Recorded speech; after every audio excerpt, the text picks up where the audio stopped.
Hello, everyone, and welcome to another episode of Selling Greenville, your favorite real estate podcast here in Greenville, South Carolina. I'm your host, as always, Stan McCune, and I just want to wish you guys a Merry Christmas. As you can see, if you're watching on YouTube, I've got a festive background. I've got a little Christmas flannel shirt thing going on here, so hopefully you guys are enjoying that. So Merry Christmas. I'm recording this on Christmas Eve. It will actually go out to the public on Christmas Day. So I hope you guys have a Merry Christmas. To my Jewish listeners, Happy Hanukkah to you as well. And this, I guess we'll have one more episode before the end of the year, right? Or, well, I guess depending on when you listen to it, I should probably say Happy New Year as well. So we'll just go ahead and get that out of the way. But thank you guys for listening. I'm a realtor here in Greenville, South Carolina. My contact information is in the show notes. If you need a realtor in the upstate of South Carolina, please, I can help you out. If you need an insurance company, Piper Insurance Group, they sponsor this show, this episode. They can help you with all your home, auto, and umbrella insurance. They're an independent insurance agency, so they can quote from multiple different insurance carriers to give you the best coverage and best price. They can help you with investment properties as well, flips, ground-up new construction, commercial, all of that. And they can help you not just in South Carolina, but in North Carolina, Georgia also. So please reach out to them for a free quote. Not today, if it's a holiday, but once we're through the holidays. Not for their sake. Listen, Piper, Stephen Piper, friend of mine, he would respond to you. If you reached out to him this week, he would absolutely respond to you. But for your own sake, don't be worried about your insurance this week. Wait until the week's over, then reach out, and he can help you out. And to support the show, of course, please like, rate, review, subscribe, all of those good things. So it's the end of the year, basically, right? And the end of the year, I always have a lot of episodes where we're kind of reflecting back on the end of the year, looking forward to the next year. And today, we're going to be looking at my bold predictions that I made at the end of last year for 2024. And seeing how I did, how well I didn't do, and just kind of talking through that, why things did or didn't turn out the way I thought they would. So I'm just going to run through this straight from the top. My first bold prediction was that the Fed would begin cutting rates in the second quarter of 2024. Now, when I say rates, I don't mean mortgage rates. I mean the Fed funds rate, which can indirectly impact mortgage rates. That's something we will come back to mortgage rates here in a little bit. But the Fed funds rate was a hotly debated topic because they hadn't cut rates since the pandemic. Rates they'd kept increasing rates, and this was a massive question. Tons of economists were debating it. There was a lot of discussion, a lot of disagreement. But we finally got our answer in September when the Fed finally started cutting rates. Some people thought there would be no rate cuts. Some people thought there would be rate increases this year. So I was correct about them cutting rates, but I was off by a quarter. I said the second quarter, September, is in the third quarter. So I didn't quite have it right there. I was off by 1 quarter. Frustrating, but it is what it is. And so since then, they've lowered the Fed funds rate twice since then for a total of 3 rate cuts this year. Now, this is important for a couple of reasons. One is that, as I've already said, the Fed funds rate does impact borrowing rates on a meta level, which can impact mortgage rates indirectly, okay? They don't impact mortgage rates directly. We need to be very clear about this. The Fed is not directly pulling those strings. It's actually more the bond market that does that. But the bond market is looking at what the Federal Reserve is doing, basically to decide what they're going to do. And so what the Fed does can influence mortgage rates, and what they do does influence mortgage rates, albeit indirectly. The second thing is that what the Fed does with their rates tell us what they think about the state of the economy. And so they aren't going to drop rates dramatically unless they perceive that the economy is in free fall, which obviously we don't want that to happen. Right now, obviously, they don't think that's the case. They're being very conservative. They've even lowered their projections for rate cuts for 2025. So right now, the Fed thinks that our economy is doing okay. that it doesn't need any stimulus by the means of rate cuts, and they're hoping that the bond market does a lot of the heavy lifting for them, which currently it is. My number 2 prediction. So I was pretty much wrong, right, with that prediction, but I got it right that they did start making cuts this year. Number 2, I said that there will be no recession in 2024 and that we will achieve the quote-unquote soft landing. And I think that we can say I got this one right? No, by every metric, no recession happened in 2024. You might be able to debate whether it was a soft landing or a no landing was a phrase that some people used. I think that's semantics. I think I got it right on this front.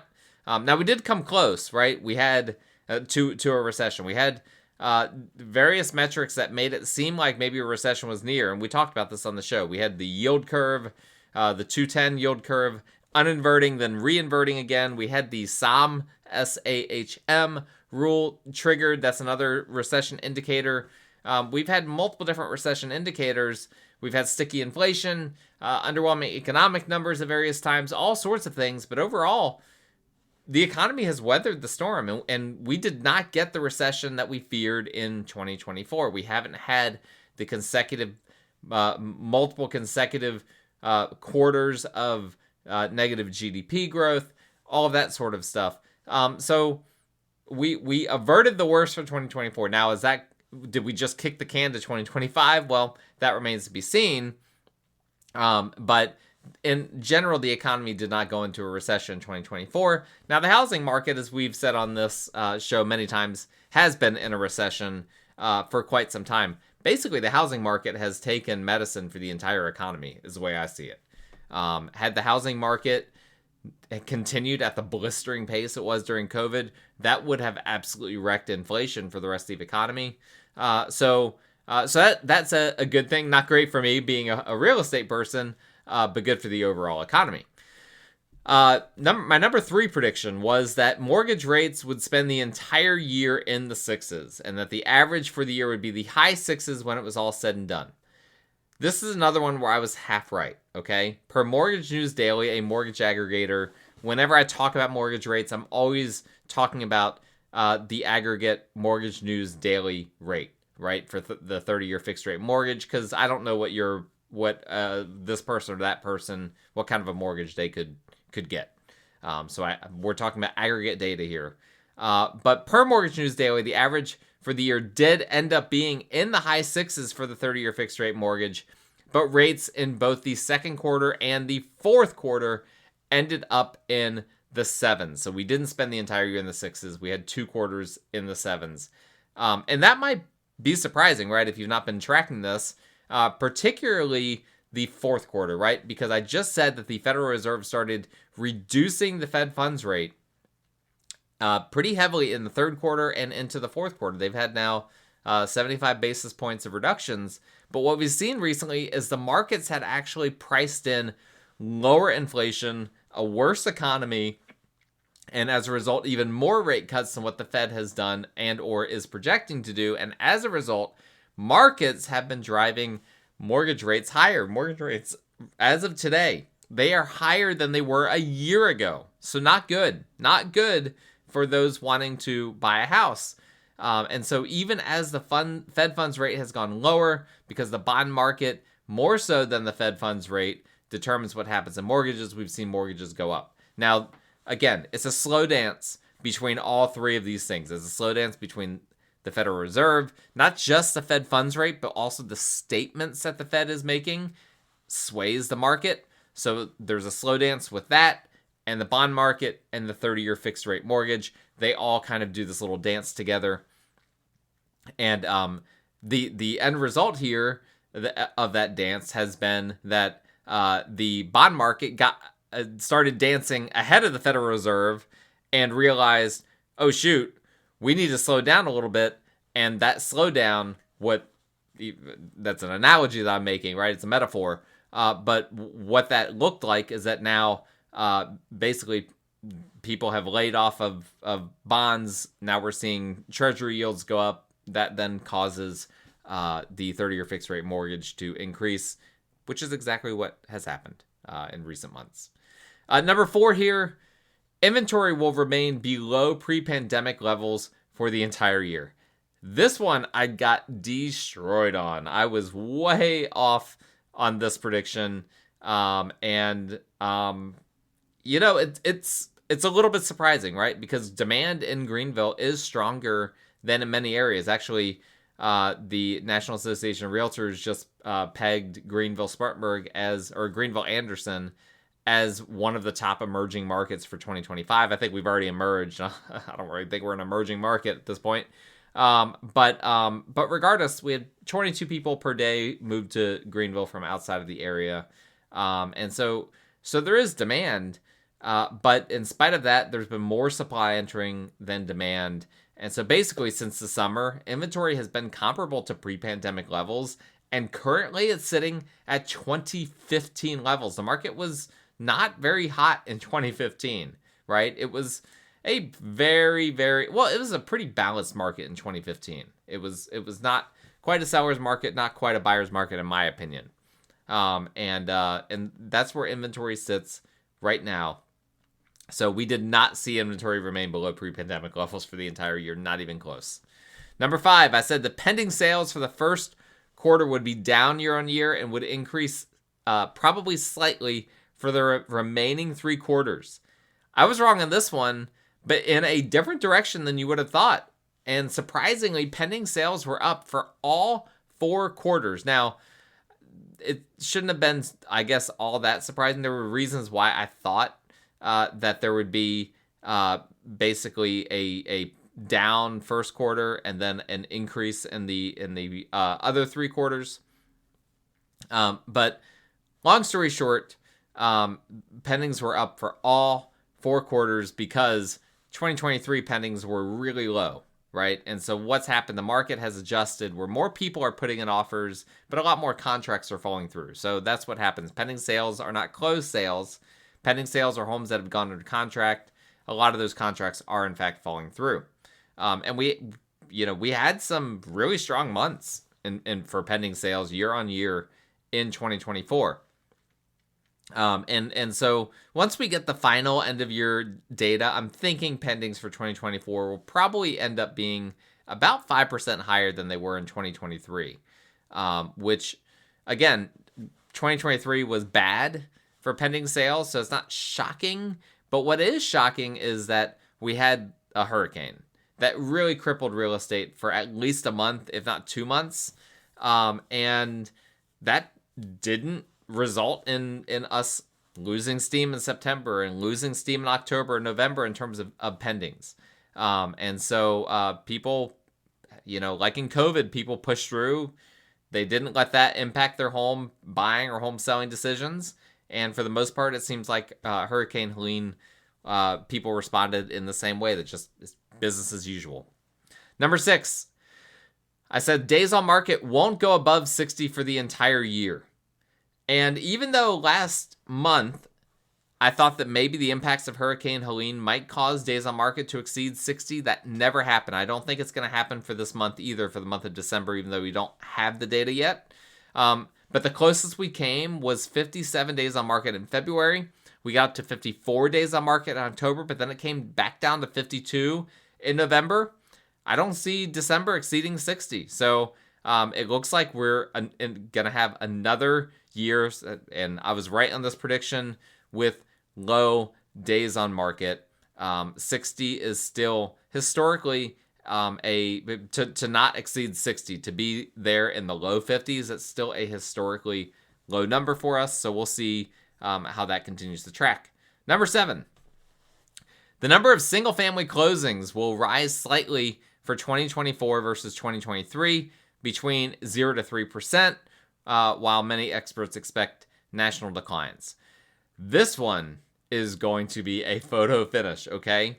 Per the multiple listing service, which sometimes the MLS data is different than the GJR data, so I'm not exactly sure why that is, but I don't have the GJR data on this yet, but I do have the MLS data, so we'll just refer to that. So per the multiple listing service, 2023 had 1,503 closings in 2023. The way I track that was just looking at just basically not just filtering multiple listing service by single family. I also included condos, townhomes, the other category in there, but I didn't include any multifamily in that category, just to be clear. No land was included, no commercial, none of that was included in there. So 1,503 for 2023.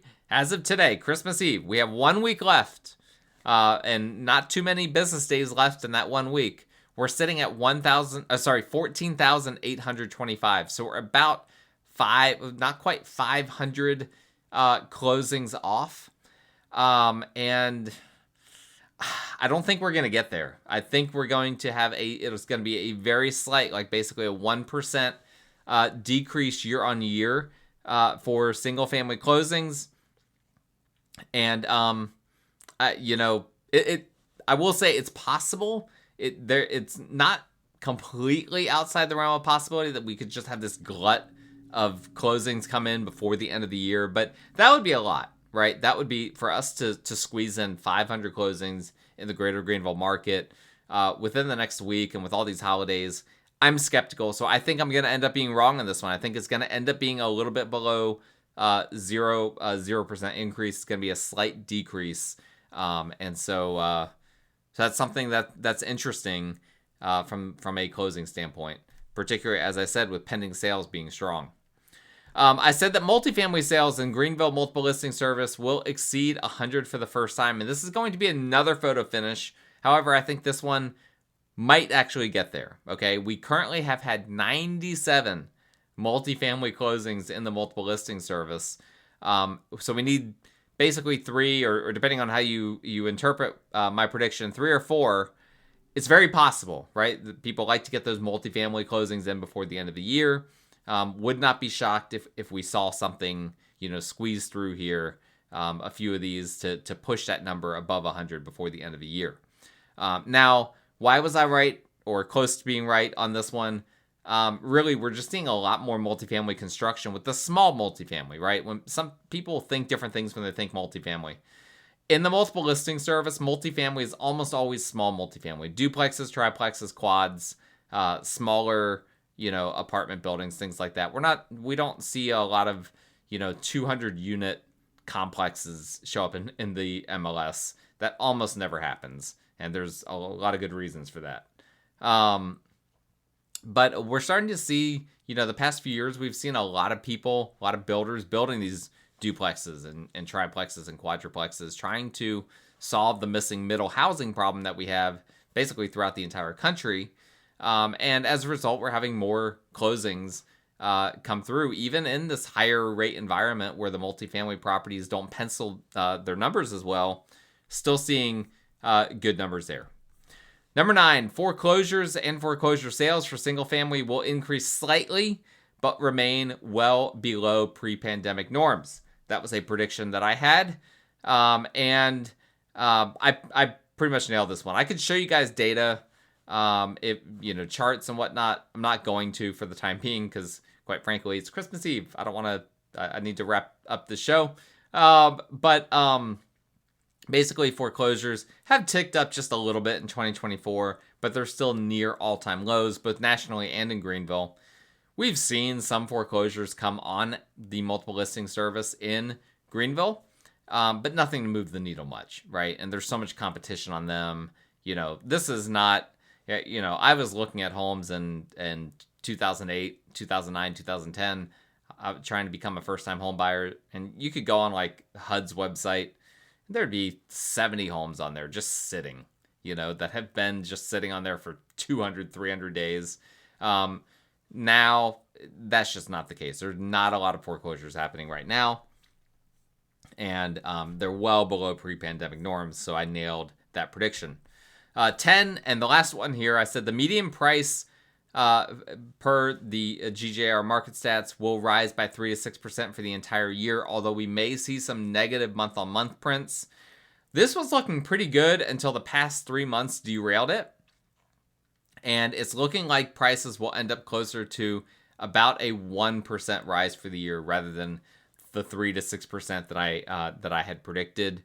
A few things cause this. One, the hurricane resulted in damaged homes selling more cheaply. I've seen multiple instances of this where homes that were listed, for a more expensive amount, they got storm damage, and either they weren't insured or the seller decided to pocket the insurance money and just sell the home for cheaper. Seen that multiple times at this point. The aforementioned increase in foreclosures, again, not a lot of them, but every single foreclosure that sells that's super cheap, that impacts the market, right? That impacts these statistics, that impacts the median price and what's happening there. Presidential election, that influences people a lot more than you realize, and people pump the brakes on buying homes in presidential election years. And last but certainly not least, perhaps the most important thing out of all was the sudden spike in mortgage rates the past several months. That was really the final nail in the coffin. There was not a lot of people that were predicting that we would see a fourth quarter spike in mortgage rates. But again, the presidential election had a lot to do that. And then the Federal Reserve, some of the things that they've said, some of the signals that they've put out there have resulted in that. And so even though I don't have the final numbers on this, it does look like my median price forecast will end up being incorrect. But that's good news if you're a buyer, right? That means that housing hasn't spiraled even more unaffordably and more out of control. But we will, again, see if I make a prediction about median prices for 2025. I do intend to have a Bold Predictions for 2025 episode coming up here in the next couple of weeks. So I hope you guys continue to listen. Hope you guys have great Merry Christmas, great Happy Holiday season. Please reach out to me if you have any needs for real estate in the area. My contact information in the show notes. Piper Insurance Group information in the show notes if you need to reach out to them for any of your home, auto, or umbrella insurance needs. And we will talk again next time.